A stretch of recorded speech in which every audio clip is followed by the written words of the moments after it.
When name, image, and likeness popped off July 1st, I was wondering how this was going to affect a lot of these colleges and universities out there when it comes to recruiting players that you would like for them to become a part of your program. And for a lot of these programs, it's going to be a tough battle for many of them because they don't have the resources that they need in order to land these top tier recruits that they're looking to bring in. So guys, Coach going to go ahead and tap on in because you know it's your favorite coach back at it again. 10 toes down, about to tell you how it all went down. But first, this is Tomorrow Leader Sports Network. If you're new to the channel, please like, share, subscribe. Also, hit that notification bell, like these videos, comment on these videos, share these videos, guys. And for all my leaders out there, welcome back. Y'all know the drill. Let's get to it right now because, hey, don't forget, we kicking the YouTube algorithm in the behind, guys, and we want to continue to keep marching forward on where we're trying to go. So not to mention, you guys, don't forget, like these videos, comment on these videos, and tap in a friend or two and tell them to come on in. It's not but positive vibes. We're having a good time talking about HBCU sports.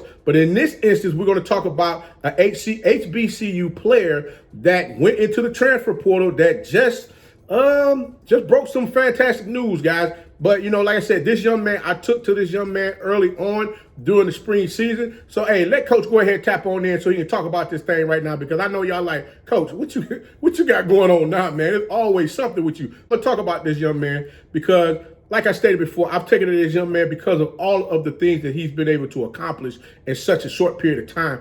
All I can do is this is the type of thing that a coach, and I have never coached this young man, but as a coach, this is something that you look at and you're truly proud of because you're seeing growth, and that's what you want to see within our young men and young women out here is growth within their maturity as far as where they're trying to go in life. And this young man devised a plan, like I stated before in the previous video. He devised a plan and made sure that he followed that plan to the T. And it seems that everything is starting to work in his favor, especially with where he's ready to land next. Who am I talking about? None other than Marcus Cushnie, 6'2" defensive end who graduated from Alabama A&M with honors, was a part of that Alabama A&M SWAC championship team who had 27 tackles, 13 for loss, 7 sacks, and 8 quarterback hurries this past season. You know he decided to go into the transfer portal. Many of you thought he was going to Purdue.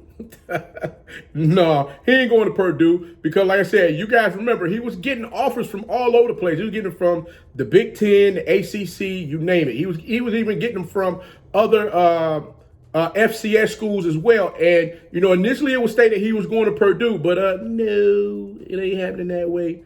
Marcus Cushnie is headed to Tallahassee. That's right. He's from Florida. He's going to be there putting on for his city.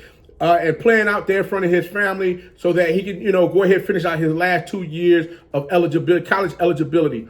But the thing is, Marcus Cushnie is looking to become a instant impactful player for the Florida State Seminoles. Why I say that is because they lost the 4 players that was on the interior line this past season. You know, they had some issues with their defense down there. I mean, you're trying to figure out, you know, if everyone had bought into the system, and many of them, it seemed like some games they were there, some games they weren't. And this past season was like one of the worst seasons that they had in yards allowed per play, which was like 6.43 yards allowed per play, in which that was like the worst that the Florida State Seminoles had been in the past 3 seasons. Hopefully Marcus can come in, you know, with his leadership type mentality, turn things around immediately and get things going in the manner in which everyone has become accustomed to watching Florida State football, that are those faithful Noles fans who are used to watching the defense get out there and really punch offenses in the mouth and not allow them to go up and down the field on them like what took place last season and the season before, or more so worse last season than the season before. But you get what I'm saying, right? But Marcus is not coming along. He got a couple of players that's actually coming along with him that's transferring in, who is Jermaine Johnson and Kier Thomas. They're coming into Tallahassee with him as well, hopefully going to be able to bolster that defensive line. But there is one young man that's there.